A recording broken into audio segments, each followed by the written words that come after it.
गया है शपथ में। बिल्कुल बिल्कुल।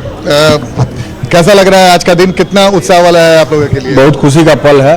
हम लोगों के बीच में सम्राट चौधरी जी मुख्यमंत्री बने हैं। बेहतर भविष्य में उनके तरफ से बेहतर काम किया जाएगा, यही शुभकामना हम लोग देते हैं। जी, आज का दिन ऐतिहासिक दिन है जिसके लिए हम लोग संघर्ष लड़ाई कर रहे थे। आज भारतीय जनता पार्टी के लिए ऐतिहासिक दिन है।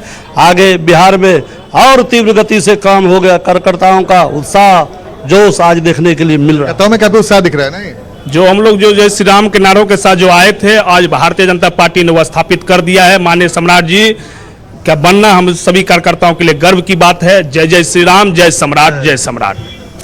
हम सभी कार्यकर्ताओं के लिए आज गौरव का दिन है। सम्राट चौधरी जी का मुख्यमंत्री के रूप में शपथ लेना आज हम सभी कार्यकर्ताओं को गौरवान्वित करने वाला पल है। हम अपने आदरणीय राष्ट्रीय अध्यक्ष श्री नितिन नवीन जी का हार्दिक आभार व्यक्त ये मैसेज दिया जा रहा है। कार्यकर्ता भी ये कह रहे हैं कि वो खुश हैं इस फैसले से। जनता खुश, कार्यकर्ता खुश, तो फिर सब कुछ बेहतर ही होगा। दो वरिष्ठ पत्रकार भी लगातार हमारे साथ बने हुए हैं। रमाकांत जी, क्योंकि अब तक जहां पर भी बीजेपी की सरकार है, लगभग 16 राज्यों में संभवतः बीजेपी खुद लीड कर रही है, उनका खुद का सीएम है। बिहार 17वां हो गया। ये एक सरप्राइजिंग फैक्टर जो कि बीजेपी दिखाती रही है कि जो आप सोच रहे हैं उससे बिल्कुल अलग, पत्रकार भी जो सोच रहे हैं उससे भी अलग कर देती है बीजेपी। लेकिन बिहार को लेकर यह फॉर्मूला बीजेपी ने नहीं किया। जो हमने सोचा बिल्कुल वही सीएम के तौर पर सामने आ गए।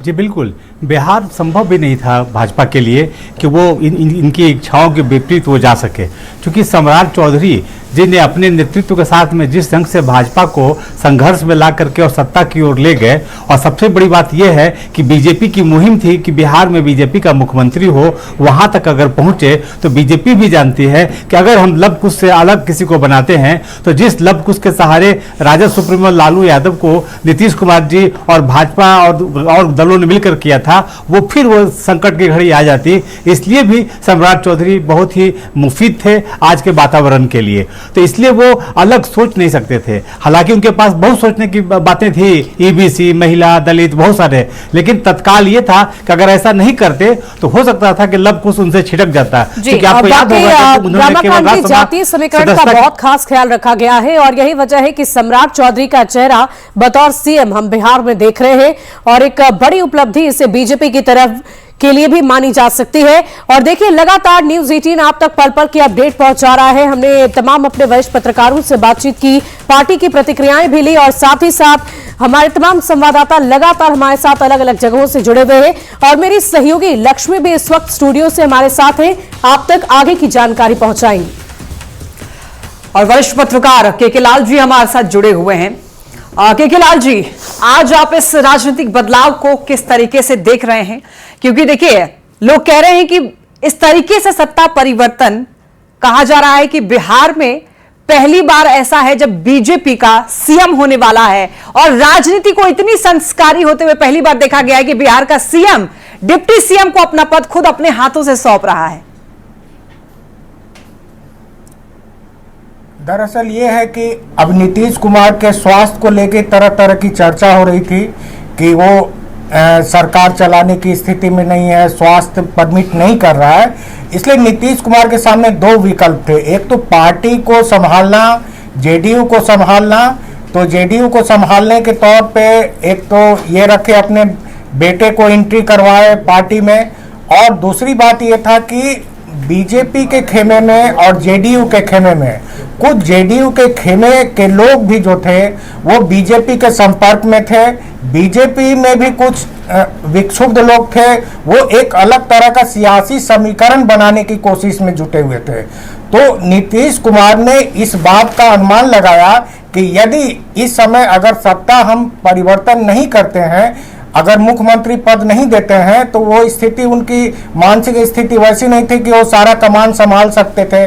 तो पार्टी के लिए, जैसे पार्टी में उठा कि पार्टी का नेतृत्व अगर नीतीश कुमार नहीं संभालेंगे तो कौन होगा, तो इसके लिए उनको बेटे को लाया गया।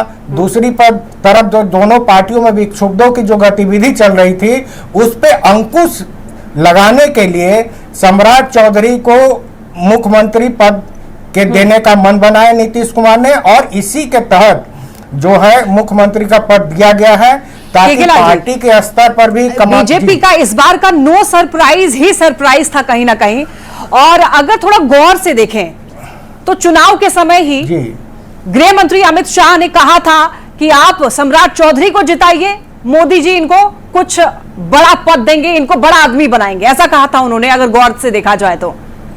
और वही आज हुआ है। जो विधानसभा का जब चुनाव हो रहा था तो सम्राट चौधरी के विधानसभा क्षेत्र में जब अमित शाह चुनावी रैली को संबोधित कर रहे थे तो हमेशा वो लोगों को कह रहे थे कि इस बार इनको जिताइए, इनको हम बड़ा आदमी बनाएंगे।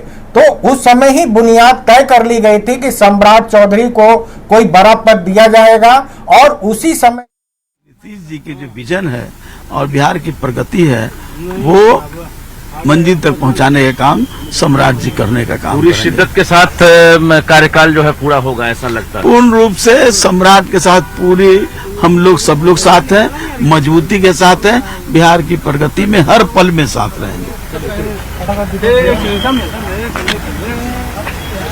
रजनीश हमारे साथ जुड़ गए हैं। रजनीश, अब आपको किस तरीके की तस्वीरें देखने को मिल रही है? जैसे जैसे समय नजदीक आ रहा है वैसे वैसे हलचल बढ़ी हुई है।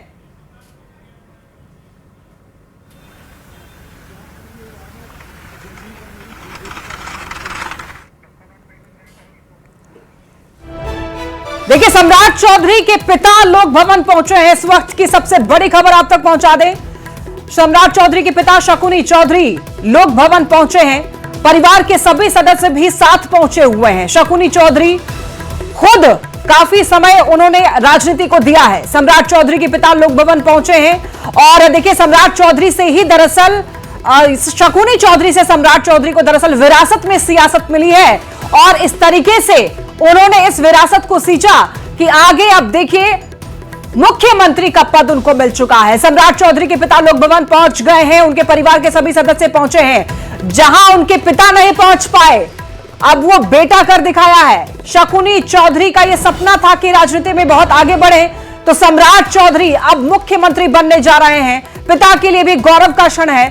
शकुनी चौधरी लोक भवन पहुंचे हैं और उनका पूरा परिवार पहुंचा है। सम्राट चौधरी की जो माता जी हैं वो भी राजनीति से जुड़ी हुई हैं, वो भी पहले तारापुर से विधायक रह चुकी हैं, यानी कि उनका जो पूरा परिवार है वो राजनीति से जुड़ा हुआ है। इनको सम्राट चौधरी को राजनीति विरासत में मिली है। शकुनी चौधरी लोक भवन पहुंच गए हैं। आज का दिन उनके घर वालों के लिए, पूरे गांव वालों के लिए काफी ज्यादा खास है। तारापुर में तो कल से, परसों से ही दरअसल वहां पर जश्न मनाया जाने लग गया था जैसे ही खबर मिली कि सम्राट चौधरी उनके गांव का लाल, बिहार का मुख्यमंत्री बनने जा रहा है। शैलेंद्र हमारे साथ जुड़ गए हैं। शैलेंद्र, आप देखिए, सम्राट चौधरी का जो पूरा परिवार है वो लोक भवन पहुंच चुका है। आपकी मौजूदगी इस वक्त कहां है और क्या हलचल देखने को मिल रही है? हाँ बिल्कुल, देखिए, सम्राट चौधरी के परिवार और उनके चाहने वालों के लिए आज बड़ा दिन है। इस वक्त थोड़ी ही देर में पटना के राजवंशी नगर स्थित जो हनुमान मंदिर है यहाँ पर सम्राट चौधरी पहुंचने वाले हैं और हम यहाँ की एक तस्वीर भी दिखा दें कि किस तरीके से बिहार के नए मुख्यमंत्री के लिए यहाँ पर तैयारी की गई है। कुछ ही देर में सम्राट चौधरी शपथ लेंगे और उसके बाद बिहार के अगले मुख्यमंत्री के तौर पर वो शपथ लेंगे। और देखिए, जो मुख्यमंत्री सुरक्षा, नीतीश कुमार की सुरक्षा में जो सुरक्षा कर्मी अभी तक नजर आते थे, वो सुरक्षा कर्मी अब सम्राट चौधरी की सुरक्षा के लिए यहाँ पर पहुँच चुके हैं, क्योंकि अब सम्राट चौधरी थोड़ी ही देर के बाद शपथ लेकर के बिहार के अगले मुख्यमंत्री हो जाएंगे। और ये देखिए, पंचरूपी हनुमान मंदिर जो है यहाँ पर सम्राट चौधरी पहुंचने वाले हैं और उनके पहुंचने रोकना चाहेंगे शैलेंद्र आपको, और इस वक्त कुछ अलग अलग तस्वीरें भी दर्शकों को दिखाना चाहेंगे, क्योंकि आज का दिन कितना आनंद इस वक्त बता रहे हैं कौन कौन से दिग्गज पहुंच चुके हैं अभी। नमस्कार, धन्यवाद जी। बिहार के लिए, बीजेपी के लिए बहुत बड़ा दिन है सर। देखिए, विनोद तावड़े ने सवाल का जवाब नहीं दिया, नमस्कार कर यहाँ से निकल गए। जाहिर तौर पर धीरे धीरे तमाम जो नेता हैं वो राजभवन पहुंचेंगे, लोक भवन पहुंचेंगे और अब से कुछ देर के बाद जेपी नड्डा और नितिन नवीन वो भी दोनों यहाँ से निकलेंगे। यहाँ पे हलचल भी तेज हो गई। अभी कुछ देर पहले विनोद तावड़े और मंगल पांडे नितिन नवीन के आवास से निकले हैं और धीरे धीरे जो नेताओं का जो आने जाने का सिलसिला है वो भी तेज होता जा रहा है। अब धीरे धीरे जो तमाम जो बड़े नेता हैं बीजेपी के, धीरे धीरे वो लोक भवन की ओर प्रस्थान करेंगे, क्योंकि 10:50 का नियत समय है जब सम्राट चौधरी मुख्यमंत्री पद की शपथ लेंगे, तो उसके पहले बीजेपी के कई नेता नितिन नवीन से मिलने आ रहे हैं और मुलाकात करके वापस जा रहे हैं लोक भवन की तरफ। और अब कुछ देर के बाद यहाँ से नितिन नवीन जो बीजेपी के राष्ट्रीय अध्यक्ष है और जेपी नड्डा जो केंद्रीय मंत्री हैं वो भी यहाँ से रवाना होंगे और उनके साथ अभी संजय मयूख भी अंदर मौजूद है।